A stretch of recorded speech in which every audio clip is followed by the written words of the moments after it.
অজু করে সিজদায় লুটিয়ে পড়ে চোখের পানি ছেড়ে আল্লাহরে পাপের স্বীকৃতি দেন। আল্লাহ, এমন কোন জুলুম নাই, গুনাহ নাই আমি করি নাই, সগীরা কবিরা, জেনে না জেনে, ইচ্ছায় অনিচ্ছায়, শিরকি বেদাতি সব গুনাহ করেছি। আল্লাহ, আকাশের নিচে জমিনের উপরে আমার চেয়ে বড় গুনাহগার আর কেউ নাই। চোখের পানি ছেড়ে আল্লাহরে বলেন, আল্লাহ, আমি ছাড়া তোমার গোলামের অভাব নাই, তুমি ছাড়া আমার দ্বিতীয় কোনো রব নাই, তুমি ছাড়া তো কেউ আমার গুনাহ ক্ষমা করার নাই, তুমি আমার রব, তুমি আমার সব। বলতে পারবেন? এই তাকরীর আমার পটুয়াখালীর ভাইয়া, এই স্বীকৃতিটা দেখতে আল্লাহ বড্ড ভালোবাসে, কারণ আমরা সবাই গুনাহগার, আমরা সবাই কি? বিশ্বনবী বলেন, কুল্লুকুম খাত্তাউন, বানি আদম, তোমরা সবাই পাপী। সবাই কি? সবাই পাপী। আমরা সবাই পাপী, আপন পাপের বাটখারা দিয়ে অন্যের পাপ মাপি। আমরা যে পাপী এটা ভাবতে মনে চায় না কারো, খালি অন্যের পাপ দেখি আমরা, এটা ভুল। ওর এই পাপ, ও পাপী, ও জালেম, ও জাহান্নামী, এরকম একটা টেন্ডেন্সি। আমার যে কি হালাত এটার খেয়াল নাই। খেয়াল করতে হবে যে আমি সবচেয়ে বড় পাপী, ঠিক কিনা বলেন? পাপ করি নাই এমন কেউ আছি? হ্যাঁ, আছি। কেউ না জানলেও জানে কে আমার পাপের ঘটনা? পৃথিবী না জানুক আমি তো জানি, আমি কি পাপ করেছি।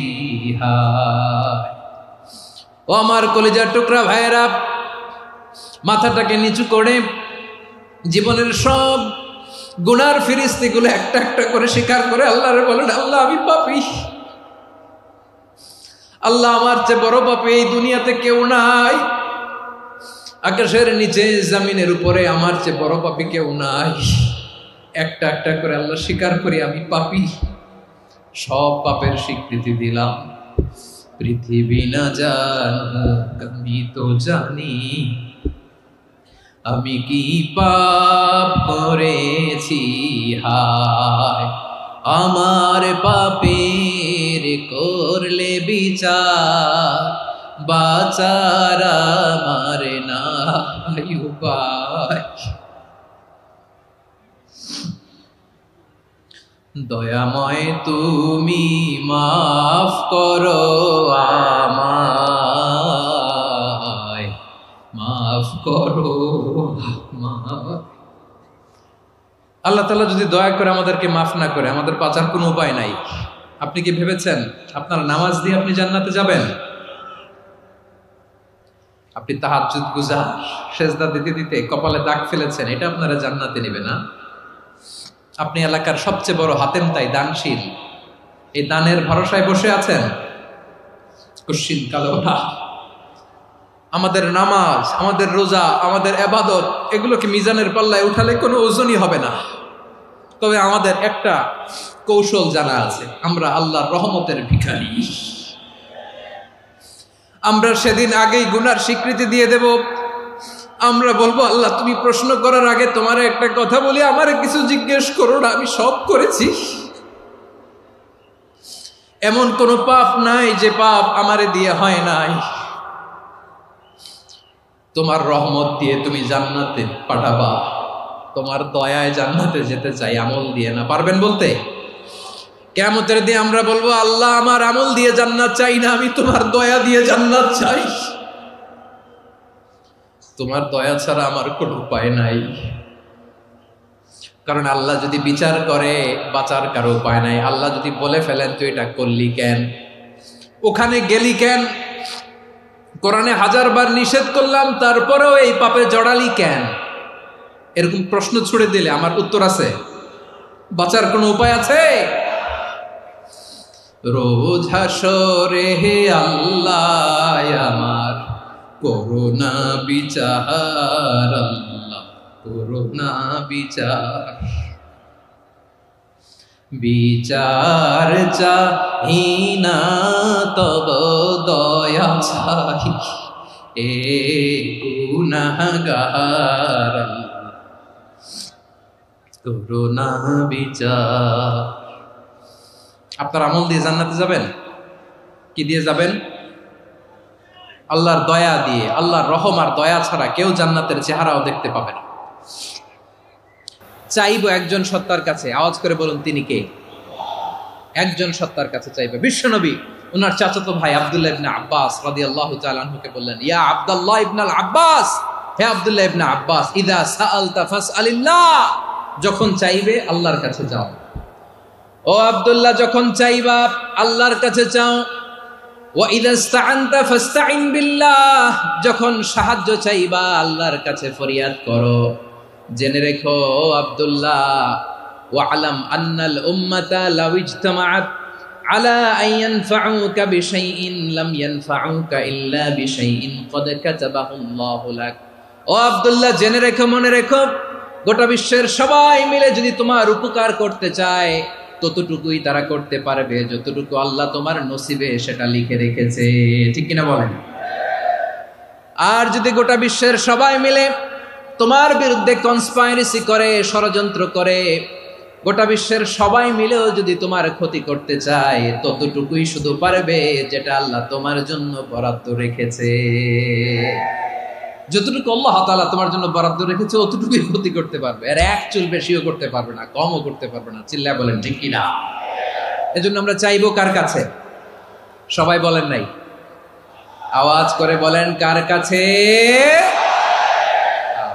সব সময় আমরা আল্লাহর কাছে চাইবো, বিপদে আপদে, সুখে দুঃখে, সচ্ছল অবস্থায় অসচ্ছল অবস্থায়, পরাজয়ের সময় বিজয়ের সময়, সব সময় আমরা ভরসা রাখবো কার উপর? সবাই বলুন। একদল লোক আছে যারা বিপদে পড়লে আল্লাহরে ডাকে, আছে না নাই? পটুয়াখালীতে মাশাআল্লাহ নাই। বিপদ আসলে আল্লাহরে ডাকে, বিপদ নাই আল্লাহও নাই। বিপদে পড়লে নামাজ পড়ে, বিপদও নাই নামাজও নাই। বিপদে পড়লে জিকির করে, বিপদ যখন চলে যায় ওদের জিকিরও বন্ধ হয়ে যায়। এরকম আছে না নাই? কিছু লোক দেখবেন পরীক্ষা আসলে নামাজ পড়ে, আছে আছে। জেনজি আওয়াজ করো, এরকম আছে? এই কমন পড়ে গেছে, কমন পড়ছে। দেখবেন পরীক্ষার সময় নামাজ পড়ে, পরীক্ষাও নাই নামাজও আছে। এরকম কিছু লোক আছে অসুস্থ হলে আল্লাহরে বড্ড ভালোবাসে, আল্লাহরে খুব ডাকে। অসুস্থ হইলে অসুস্থতাও নাই, আল্লাহ স্মরণও নাই। দেখবেন কিছু লোক নির্বাচন আসলে খুব আল্লাহ আল্লাহ হয়ে যায়, তখন দেখবেন মাথার মধ্যে হেজাব লাগায়, পাঞ্জাবি লাগায়, আল্লাহ আল্লাহ হয়ে যায়। নির্বাচনও নাই, এরপরে আল্লাহর কথাও নাই। আছে না নাই? না, এরকম হওয়া যাবে না। সব সময় আমরা আল্লাহরে ডাকবো, বিপদে আপদে সব সময় ভরসা রাখবো আমরা একজনের উপর। আওয়াজ করে বলেন তিনি কে? এ কথায় আল্লাহ তাআলা আমাদের চোখে আঙ্গুল দিয়ে জানিয়ে দিলেন, ফাইদা রাকিবু ফিল ফুলকি দা'আবুল্লাহা মুখলিসিনা লাহুদ্দিন ফালাম্মা নাজ্জাহুম ইলাল বাররি ইযা হুম ইউশরিকুন। আল্লাহ বলে একদল লোক আছে, তারা যখন নৌযানে চড়ে, জলযানে চড়ে, সাগরের মধ্যে যখন জাহাজে চড়ে, লঞ্চে চড়ে, তারা যখন তুফানের সম্মুখীন হয় তখন তারা আল্লাহরে বড্ড বেশি ডাকে, একান্ত ভাবে ডাকে, বিশুদ্ধ চিত্তে ডাকে। আবার তুফান থেকে তাদেরকে সেফ জোনে নিয়ে, নিরাপদ জোনে নিয়ে যখন বন্দরে আমি আল্লাহ তাদেরকে ভিড়িয়ে দেই, ওই লোকগুলো আবার আমি আল্লাহর সাথে শিরিক করে। এরকম আছে না নাই? জাহাজে উঠছে, সাগরের মাঝখানে তুফান, ওই সময় দেখবেন আল্লাহ কারে কয়। এই কথা তো আপনাদেরকে বোঝানো সহজ, আপনারা তো নদীর দেশের মানুষ। লঞ্চে চড়েন নাই কারা কারা? দেখি, লঞ্চে চড়ছেন? হ্যাঁ, লঞ্চে চড়ে নাই এরকম একজনও নাই এখানে। আচ্ছা, লঞ্চে উঠছেন কে কে? দেখি।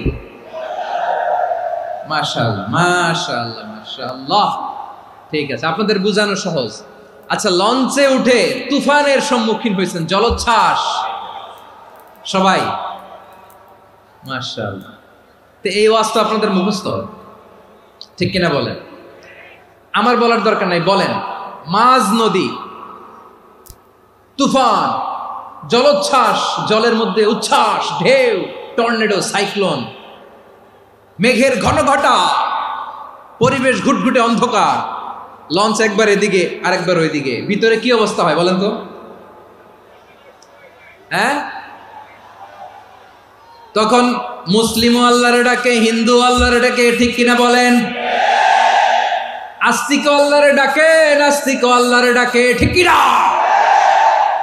লঞ্চের ভেতর, স্টিমারের ভেতর কান্নারে রোল পড়ে যায়, চিৎকারের রোল পড়ে যায়, সবার মুখ দিয়ে শুধু একটা আওয়াজ, লা ইলাহা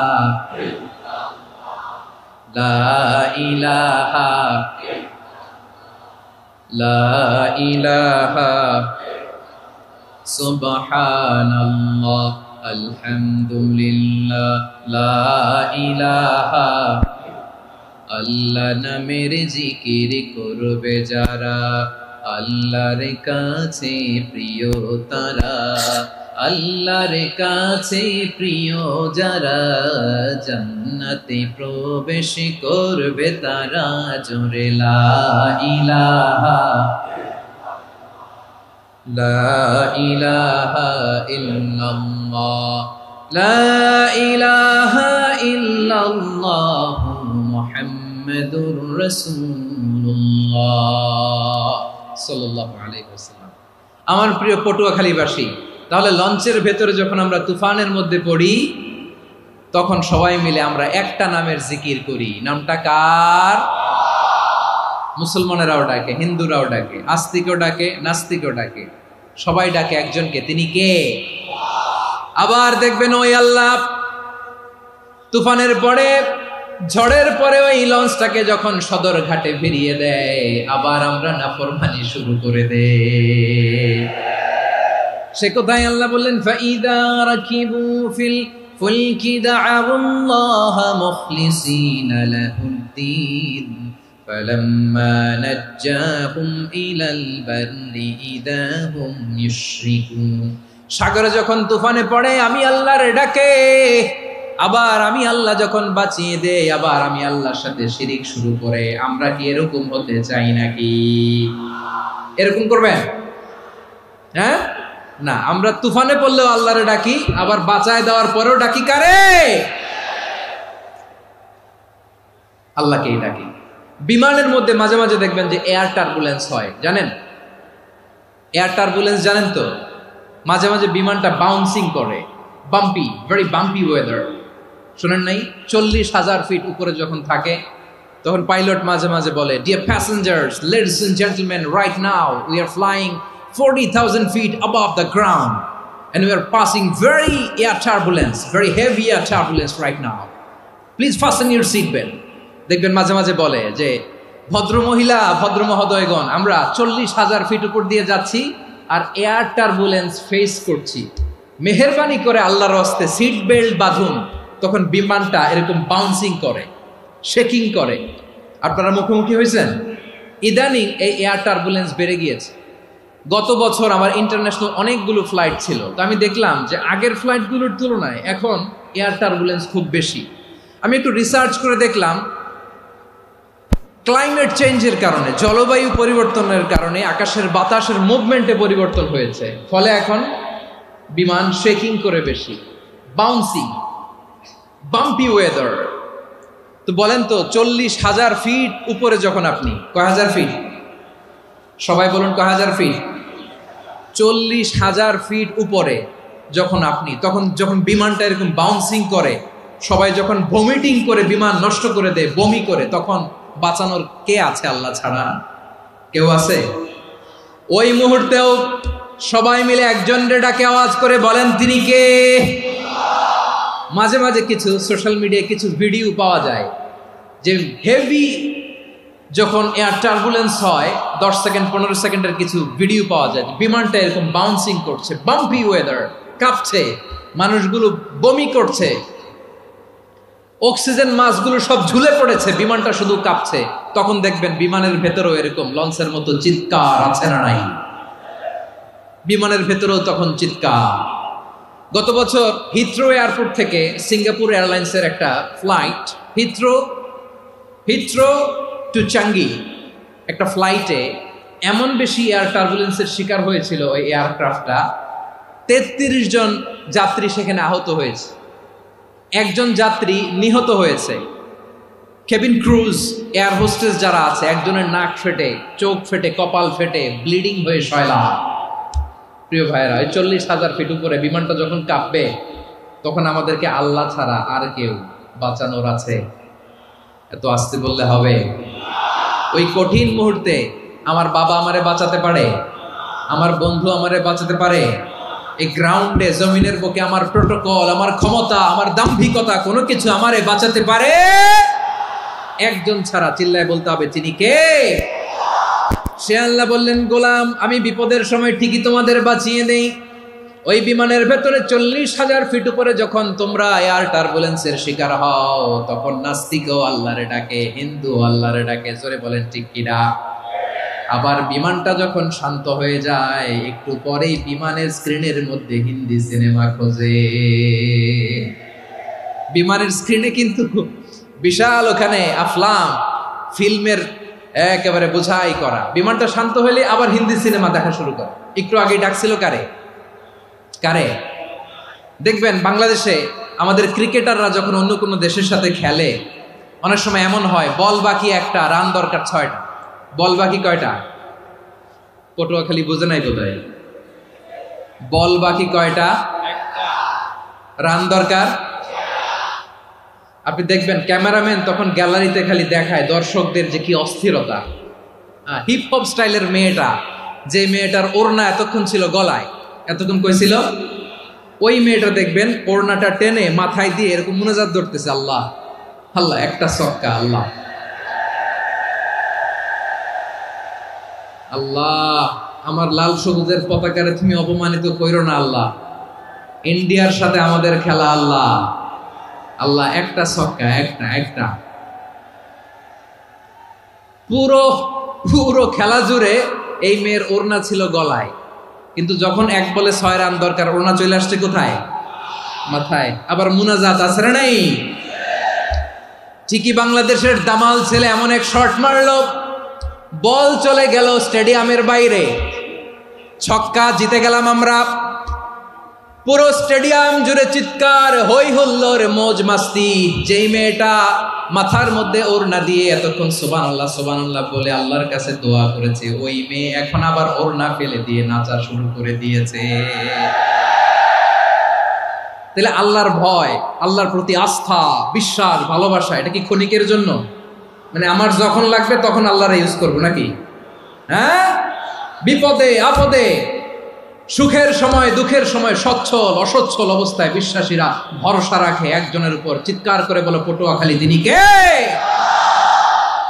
সে আল্লাহ বললেন, গোলাম, মনে করো না জাহাজ থেকে সদরঘাটে ভিড়িয়ে দিলাম, তুমি নিরাপদ হয়ে গেছো। মনে করো না 40,000 ফিট থেকে সেফ ল্যান্ডিং এর পরে এয়ারপোর্টে নেমে গেলেই তুমি নিরাপদ হয়ে গেছো। ও মিয়া, বিপদ কি শুধু সাগরে আর আকাশে? ঘরের ভেতরও বিপদ আসতে পারে কি পারে না? এজন্য সূরা মুলক আল্লাহ বললেন, আমিনতুম মান ফিস সামাই আন ইয়াখসিফা বিকুমুল আরদা ফাইদা হিয়া তামুর। তোমরা কি ভাবছো তোমরা নিরাপদ?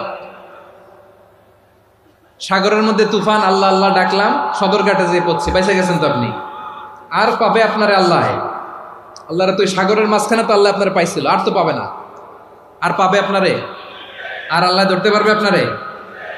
ঘরের ভেতরও বিপদ দিয়ে আটকাতে পারে কে? 5 স্টার 7 স্টার হোটেলের ভেতরও আমাকে বিপদের মধ্যে ফেলে দিতে পারেন কে? আল্লাহ বললেন, তোমরা কি ভেবেছো তোমরা নিরাপদ? আমি চাইলে ল্যান্ডস্লাইডস, ভূমি ধস দিয়ে 1 লক্ষ 1 মুহূর্তে নিয়ে যেতে পারি। 1 সুনামি দিয়ে থাপ্পড় মেরে 3 লক্ষ সাগরের ভেতরে ঢুকায় দিতে পারি। 1 সেকেন্ডও লাগে না আমার। أم أمنتم من في السماء أن يرسل عليكم حاصبا فستعلمون كيف نذير। আল্লাহ চাইলে আকাশ থেকে পাথর বৃষ্টি নাজিল করতে পারেন কি পারেন না? এই মুহূর্তে এখানে ভূমিকম্প দিতে পারেন কি পারেন না? আচ্ছা, ভূমিকম্প যখন হয় আমাদের কারো হুঁশ থাকে? আপনি মনে করছেন আমরা সাধারণ মানুষ, আমরা দৌড় দেই, আর প্রেসিডেন্ট প্রধানমন্ত্রী ওনারা বুঝি খাটে শুয়ে থাকে? কথা বুঝে নাই বোধহয়। ভূমিকম্প, আর্থকোয়েক যদি হয়, বাঁচার জন্য আমরা কি করি? হয় খাটের তলায়, ডাইনিং টেবিলের নিচে, উপরে শক্ত কিছু আছে এটার নিচে, অথবা ঘর থুইয়া দেও দৌড়। তো প্রধানমন্ত্রী উনি কি করে, প্রেসিডেন্ট উনি কি করে? হ্যাঁ, উনি খাটের মধ্যে যে শুয়ে থাকে নাকি? উনিও দৌড়, সাধারণ মানুষও দৌড়, প্রধানমন্ত্রীও দৌড়, বাড়িওয়ালাও দৌড়, ভাড়াটিয়াও দৌড়, সবাই দৌড়। নাকি ভাড়াটিয়ারা বাড়ি থুইয়া দৌড়, বাড়িওয়ালারা আর বেরোয় না, এরকম না? তাহলে যে কোনো মুহূর্তে ভূমিকম্প দিয়ে নাস্তানাবুদ করতে পারে কে? আমার প্রিয় ভাইয়েরা, আমরা নিরাপদ নই, আমরা তার দয়ায় বেঁচে আছি। কার দয়ায়? এজন্য আল্লাহ বললেন, গোলাম যে কোনো মুহূর্তে বিপদ দিয়ে তোমাদেরকে নাস্তানাবুদ করতে পারি। বিশ্বাসী বলে যদি নিজেকে দাবি করো, সব সময় ডাকতে হবে একজন সত্তাকে। বলেন তিনি কে? এই কথা ক্লিয়ার? এই সবগুলো উদাহরণ শেষে সবার কাছে ক্লিয়ার হয়েছে না যে বিপদ থেকে, আপদ থেকে, পরীক্ষা থেকে, ক্যালামিটি থেকে আমাদেরকে কেউ বাঁচাতে পারে না একজন সত্তা ছাড়া। আবারও বলেন তো তিনি কে? ক্লিয়ার? হ্যাঁ, সবাই বুঝতে পারছেন? আচ্ছা, এবার আমরা দেখি বিষ্ণু ইসা ইসলামের জীবনে বিপদ আপদ ছিল কিনা। উনি বিপদ আসলে কিভাবে ডিল করতেন, বিপদ আসলে কোন দোয়া পড়তে হয়, কিভাবে ফরিয়াদের হাত উত্তোলন করতে হয়, কিভাবে রবের দরবারে নতজানু হয়ে ফরিয়াদ করতে হয়, এটা জানার দরকার আছে না নাই? আসুন আমরা বিষ্ণুনবীর জীবনী থেকে দেখি বিপদ আসলে উনি কি করতেন। বিপদ আসলেই প্রথমে বিষ্ণুনবী সাল্লাল্লাহু আলাইহি ওয়াসাল্লাম একটা দোয়া পড়তেন। কি পড়তেন? তিনি পড়তেন ইন্না লিল্লাহি ওয়া ইন্না ইলাইহি রাজিউন। নিশ্চয় আমরা আল্লাহর জন্য, নিশ্চয় আমরা কার দিকে ফিরবো ভাই? আবার কার দিকে ফিরবো?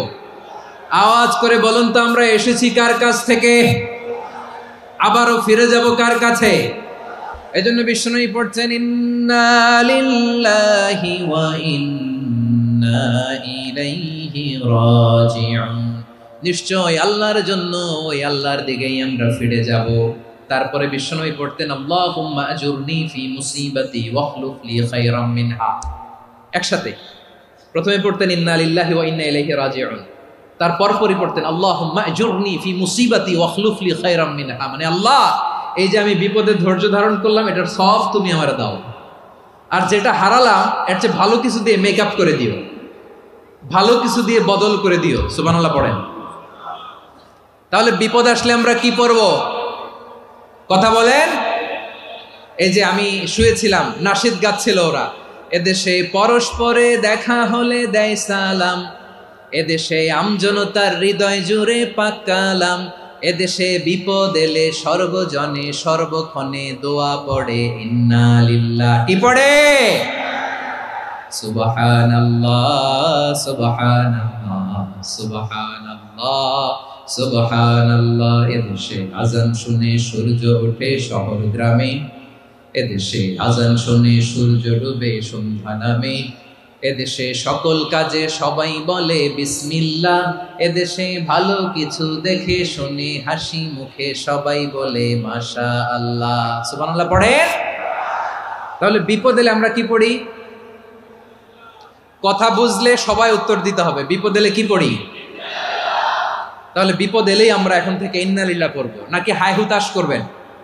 একদল আছে হাই হুতাশ করে, হায় আল্লাহ রে মোর কি হইল রে, মই কি হর মুরে, মই কমবে জামুরে, আছে না নাই? এরকম বিলাপ করতে নিষেধ করেছেন বিশ্বনবী।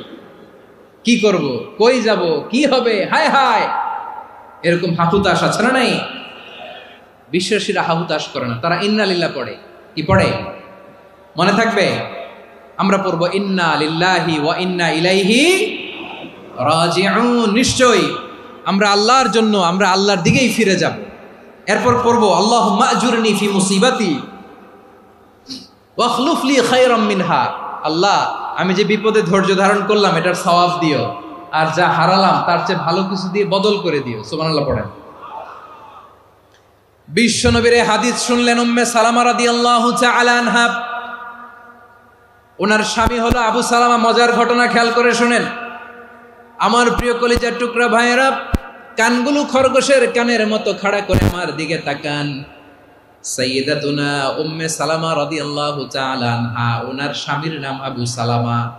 শ্রেষ্ঠ দম্পতি, শ্রেষ্ঠ ফ্যামিলি। প্রথমে হিজরত করেছিলেন হাবাসায়, পরে হিজরত করেছেন মদিনায়। উহুদ যুদ্ধের পরে ওনার স্বামী আবু সালামা ইন্তেকাল করলো, শহীদ হলো। সুবহানাল্লাহ পড়েন। যখন আবু সালামা ইন্তেকাল করল, উম্মে সালামা রাদিয়াল্লাহু তাআলা আনহা কেঁদে কেঁদে হয়রান। আর নবীর শিখানো বাণী অনুযায়ী তিনি বারবার পড়ছিলেন ইন্না লিল্লাহ। কি পড়ছিলেন? মুই কই যামু, কি হরমু, এগুলো বলে নেই। কি বলছে? ইন্না লিল্লাহ। যেহেতু বিশ্বনবী বলেছেন কেউ যদি বিপদের প্রথম ধাক্কায় পড়ে ইন্না লিল্লাহি ওয়া ইন্না ইলাইহি রাজিউন, আল্লাহুম্মা আজুরনি ফি মুসিবাতি ওয়া আখলুফ লি খায়রাম মিনহা, তাহলে এই বিপদে যে সে যা হারালো তার চেয়ে শ্রেষ্ঠ কিছু দিয়ে আল্লাহ তার বদল দিয়ে দিবে। এই হাদিস শুনে উম্মে সালামা রাদিয়াল্লাহু তাআলা আনহা ওনার প্রাণ প্রিয় স্বামী আবু সালামার ইন্তেকালের পরে চোখের পানি ছাড়ে আর পড়ে ইন্না লিল্লাহি ওয়া ইন্না ইলাইহি রাজিউন, আল্লাহুম্মা আজুরনি ফি মুসিবাতি ওয়া আখলুফনি খায়রাম মিনহা। বারবার এই দোয়া পড়ে চোখের পানি ছাড়ে, এই দোয়া পড়ে চোখের পানি ছাড়ে। আর মনে মনে বলে আবু সালামার মতো ভালো মানুষ মদিনাতে নাই, আবু সালামার চেয়েও ভালো মানুষ মদিনাতে নাই। তার চেয়ে ভালো মানুষ কি করে আল্লাহ তাআলা আমারে দিবে? তার চেয়ে ভালো মানুষ তো আমি মদিনাতে দেখি না। চোখের পানি দিয়ে বুক ভাসায় আর নবীর হাদিসের উপর আমল করে পড়ে ইন্না লিল্লাহি ওয়া ইন্না ইলাইহি রাজিউন, ইন্না লিল্লাহি ওয়া ইন্না ইলাইহি রাজিউন। পড়তে পড়তে চোখের পানি ছাড়ে আর চিন্তা করে বিশ্বনবী বললেন এই দোয়া পড়লে যেটা হারালাম তার চেয়ে ভালো কিছু দিয়ে আল্লাহ পুরস্কার দেয়। আবু সালামার চেয়ে ভালো মানুষ মদিনার মধ্যে আর কে হতে পারে? কি আজীব তামাশা, কি অবাক করা ঘটনা। কিছুদিন পরে দেখা গেল সাইয়্যিদুল মুরসালিন রাহমাতাল লিল আলামিন স্বয়ং বিশ্ব নবী উম্মে সালামাকে বিয়ের প্রস্তাব পাঠিয়েছে। স্বয়ং বিশ্ব নবী উম্মে সালামা রাদিয়াল্লাহু তাআলা আনহাকে বিয়ের প্রস্তাব পাঠিয়েছেন। উনি রাজি হয়ে গেলেন, বিয়ে হয়ে গেল। উনি হয়ে গেলেন উম্মুল মুমিনিন, আমাদের মা, পুরো মুসলিম উম্মার মা। চিৎকার করে বলেন আল্লাহু আকবার। তাহলে আমার প্রাণ প্রিয় ভাইরা, বিপদে পড়লে আমরা পড়বো ইন্না লিল্লাহি ওয়া ইন্না ইলাইহি রাজিউন, আল্লাহুম্মা আজুরনি ফি মুসিবাতি ওয়া আখলুফ লি খায়রাম মিনহা। পড়বেন? পড়বেন না? যারা যারা বিপদ আসলে এই দোয়াটা পড়বেন এখন থেকে আওয়াজ করে ইনশাআল্লাহ বলেন। যা হারাইছেন তার চেয়ে শ্রেষ্ঠ জিনিস দিয়ে বদলা দিবে কে? বিশ্বাস হয়? একটু সন্দেহ লাগে মনে হয়, একটু সন্দেহ আছে? যাদের বিশ্বাস হবে তাদের কি আল্লাহ উত্তম বদলা দিবে, ঠিক কিনা বলেন? তাহলে বিপদে পড়লেই প্রথমে আমরা এটা পড়ব। দোয়াগুলো যদি এখন মুখস্থ না হয়, এই যে রেকর্ডিং হচ্ছে, পেয়ে যাবেন, কালকেই পেয়ে যাবেন। শুনে শুনে মুখস্থ করবেন। আমার মায়েরা, আমার বোনেরা, আপনাদের জন্য 3টি মাঠের অ্যারেঞ্জমেন্ট করা হয়েছে, আমি জানি। আপনারা এই দোয়াগুলো পড়বেন, আপনার স্বামীকে শেখাবেন, সন্তানকে শেখাবেন, আপনার পুরো পরিবারটাকে জান্নাতের টুকরো বানিয়ে দিবে কে? তাহলে বিপদ আসলে প্রথমে কি পড়তে হবে এটা জেনে গেলাম। এরপরে বিপদ আসলে নিজেকে কি করে আল্লাহর কাছে সঁপে দিতে হয় এটাও জানার দরকার আছে না নাই?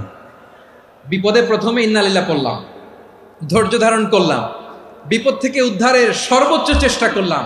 আমার কাজ যখন শেষ তখন আমি আমার এই বিষয়টা আল্লাহর কাছে সঁপে দিব। কার কাছে সুপর্দ করব? কার কাছে? বিপদে বললে কেমন করে নিজেকে আল্লাহর কাছে সঁপে দিতে হয় আসুন সাইয়েদনা ইব্রাহিম আলাইহিস সালামের জীবনী থেকে জানি। আল্লাহর খলিল ইব্রাহিম আলাইহিস সালাম আমাদের মতো সমাজ ব্যবস্থা পায় নাই। আমরা জন্মের পরে আমাদের কানের ভেতরে আজান দিয়েছে কে? একামত দিয়েছে কে? আমাদের বাপদাদারা আমাদের কানে আজান দিয়েছে কি? দেয় নাই। আমাদের জন্মের পরেই তো আজান, একামত, বাড়ির পাশে মসজিদ, প্রতিদিন আজান, জুমার খুতবা, প্রতি মাসে মাসে তাফসিরুল কোরআন মাহফিল, মসজিদ, মিনারা, অভাব নাই, ঠিক কিনা বলেন? আপনি যেই সুন্দর ইসলামিক এনভায়রনমেন্ট পেয়েছেন, আমাদের ইব্রাহিম খলিল উনিও কি এরকম পেয়েছিলেন? হ্যাঁ, উনি জন্মের পর পরে ওনার কানে আজান দিয়েছে কেউ? আমার প্রিয় ভাইরা, আগা গোড়া একটা শিরকি পরিবেশ উনি জন্মগ্রহণ করেছেন। উনি ছাড়া ওই তল্লাটে একজনও আল্লাহর উপর বিশ্বাসী নাই। কল্পনা করতে পারেন? গোটা তল্লাটে, গোটা দেশে বিশ্বাসী মুমিন, আল্লাহর উপর বিশ্বাস স্থাপনকারী কয়জন? সবাই বলেন কয়জন? বাকি সব মুশরিক। বাকি সব মুশরিক নিজের সাথে নিজে শক্ত বোঝাপড়া করে, অ্যানালজি করে, সেলফ কনভারসেশন করে উনি মহা সত্যের সন্ধান পেয়েছেন। উনি আকাশের তারা দেখে ভাবে মনে হয় এটাই আমার খোদা, পরে দেখে তারা নাই, মনে মনে বলে না তাইলে এটা না। আবার চাঁদ দেখে বলে চাঁদটা বড় মায়া লাগে, মনে হয় এটাই আমার রব, পরে দেখে চাঁদও নাই, কয় না এটা না। এরপরে দ্বিপ্রহরের জলজলে সূর্যটা খা খা করে গোটা পৃথিবীটারে রৌদ্র দিয়ে তাতিয়ে রাখে। তিনি ভাবলেন মনে হয় এটাই আমার রব, কারণ এটাই তো সবচেয়ে বড়।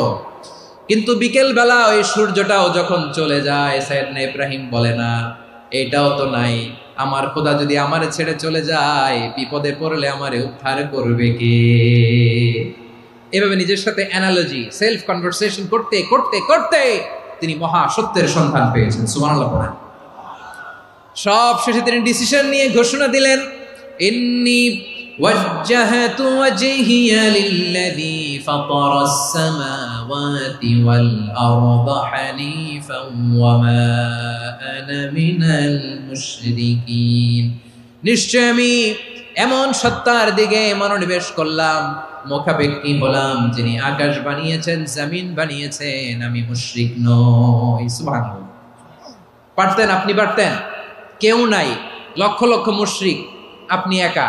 ওনার মতো এরকম বিচক্ষণতা দিয়ে আল্লাহরে খুঁজে পাইতে পারতেন আপনি? কি নবী ছিল, আল্লাহকে খুঁজে পেয়েছে। যখন আল্লাহর ইবাদত শুরু করলো, এই কথা ছড়ায় পড়লো চারদিকে। নমরুদ সাইয়েদনা ইব্রাহিমকে ডেকে পাঠালেন। নমরুদ বলে, ইব্রাহিম তুমি নাকি মূর্তির পূজা না করে কোন নতুন রবের ইবাদত করো, কে তোমার রব?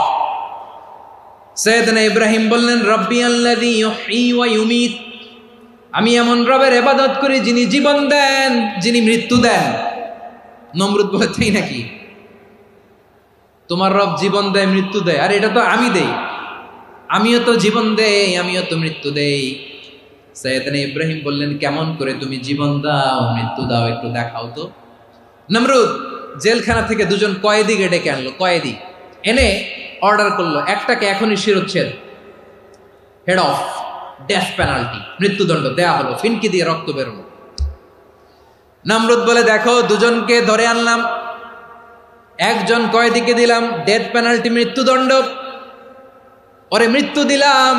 আরেকজন যে দাঁড়িয়ে আছে, চাইলে ওরেও আমি মৃত্যুদণ্ড দিতে পারি, কিন্তু না, ওরে আমি দিব না, ওরে আমি বাঁচাইয়া দিলাম, ছেড়ে দিলাম, মানে জীবন দিলাম। দেখো ইব্রাহিম, তোমার চোখের সামনে একজনরে মৃত্যু দিলাম, আরেকজনরে জীবন দিলাম। আপাত দৃষ্টিতে তাই তো, একজনরে তো জীবন দিল, আরেকজনরে মৃত্যু দিল। সাইয়েদনা ইব্রাহিম এবার বিপাকে পড়ে গেলেন। কিন্তু এক একজন নবীকে আল্লাহ এমন উইজডম বিচক্ষণতা দিয়ে এই জমিনে পাঠিয়েছেন, মুহূর্তের মধ্যে আল্লাহর খলিল ইব্রাহিম বললেন, ফাইন্নাল্লাহা ইয়াতি বিশ-শামসি মিনাল মাশরিকি ফাতি বিহা মিনাল মাগরিব ফাবুহিতাল্লাযী কাফার। আল্লাহর খলিল ইব্রাহিম বললেন, নমরুদ বুঝলাম তুমি জীবন দাও, মৃত্যু দাও, দেখলাম, কিন্তু আমার রব, আমার আল্লাহ প্রতিদিন সকালবেলা উষা লগ্নে ওই পূর্ব দিগন্ত থেকে সূর্যটাকে উদিত করেন, সাঁঝের বেলা, বিকেল বেলা, কুথুরি লগ্নে, সন্ধ্যা বেলা ওই দ্বিপ্রহরের জল জলে সূর্যটাকে পশ্চিম দিগন্তে ডুবিয়ে দেন।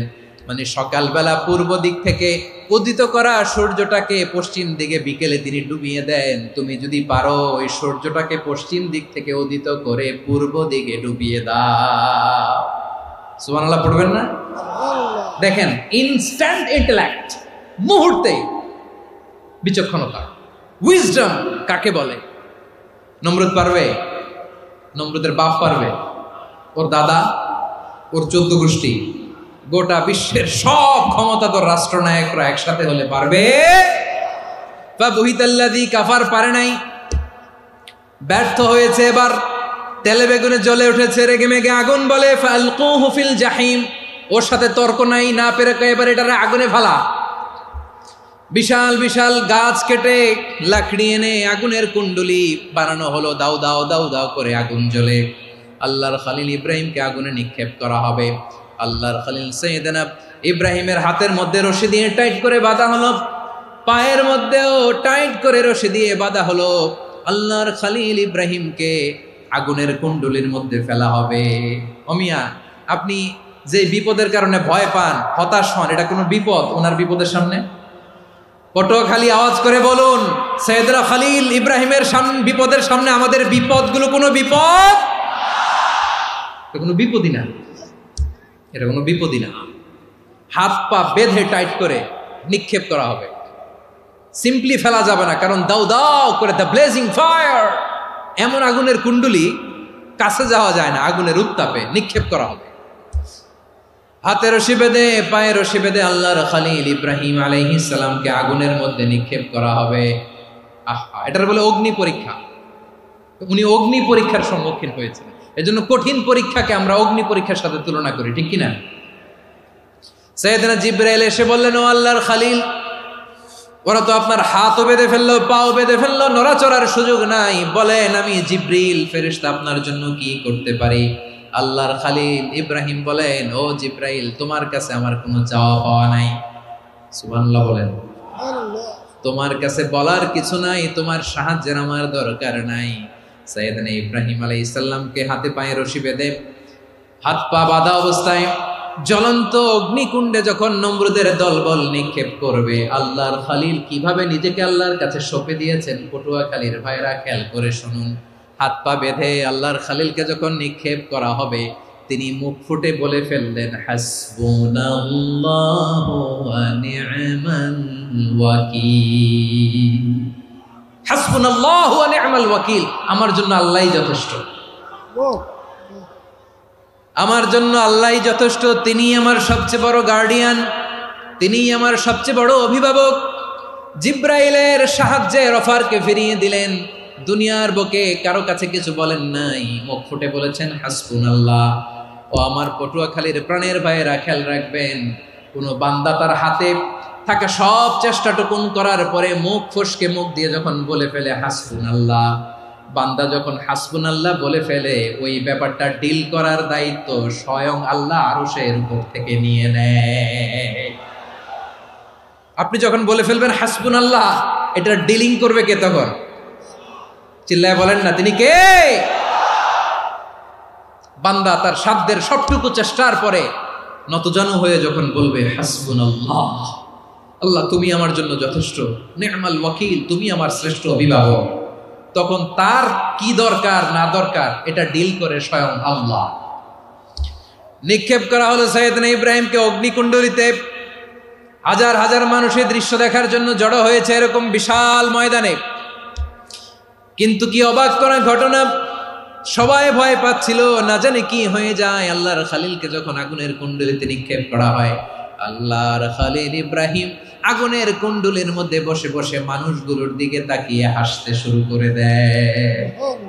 কারণ আকাশ থেকে রব্বুল আলামিন স্পেশাল ভার্ডিক্ট নাজিল করেছেন, স্পেশাল হুকুম জারি করেছেন, কুলনা ইয়া নারু কুনি বারদান ওয়া সালামান আলা ইব্রাহিম। ও আগুন, খবরদার, সৃষ্টি শুরু থেকে তোকে একটা ধর্ম আমি বাতলে দিয়েছিলাম, তোর ধর্ম, আগুনের ধর্ম হলো যা পাবে জ্বালিয়ে সারখার করবে। আল্লাহ বলল, আগুন, তোর ধর্ম দিয়েছিলাম, তুই সব জ্বালিয়ে পুড়িয়ে সারখার করে দিবি, কিন্তু ক্ষণিকের জন্য আমি তোর জ্বালিয়ে দেওয়ার ক্ষমতাটাকে কেড়ে নিলাম, জ্বালিয়ে ভস্ম করে দেওয়ার ক্ষমতা আমি কেড়ে নিলাম। কুনি বারদান, ঠান্ডা হয়ে যা। কিন্তু এত বেশি ঠান্ডা হবি না আবার আমার ইব্রাহিমের জন্য সর্দি লেগে না যায়। সুবহানাল্লাহ, এত আসতে বললে হবে? কুনি বারদান, বার্দ মানে বরফ, ঠান্ডা, ঠান্ডা হ, কিন্তু এত ঠান্ডা হবি না যাতে আমার ইব্রাহিমের কষ্ট হয়। আগুন বলে, আল্লাহ একবার বললাম ঠান্ডা হ, আবার বলো এত ঠান্ডা হবি না যাতে খলিলের সর্দি না লাগে। কেমন ঠান্ডা হব, কেমন এনভায়রনমেন্ট তৈরি করে দেব বলো? আল্লাহ বললেন, সালামান আলা ইব্রাহিম, আমার খলিল, আমার কলিজা, আমার ইব্রাহিমের জন্য তুই জান্নাতের গুল বাগিচা হয়ে যা। ও ভাই, নবী মুসার মতো ঈমান হলে রাস্তা হবে সাগর জলে, নবী ইউসুফের মতো ঈমান হলে একে একে দরজা খোলে। নবী ইব্রাহিমের মতো ঈমান যদি আজও থাকে বিদ্যমান, অগ্নিকুণ্ডে দেখতে পাবে খুবসুরত এক ফুল ভাগা। কুলনা ইয়া নারু কুনি বারদান ওয়া সালামান আলা ইব্রাহিম। বান্দা যখন মুখ দিয়ে বলে হাসবুনাল্লাহ,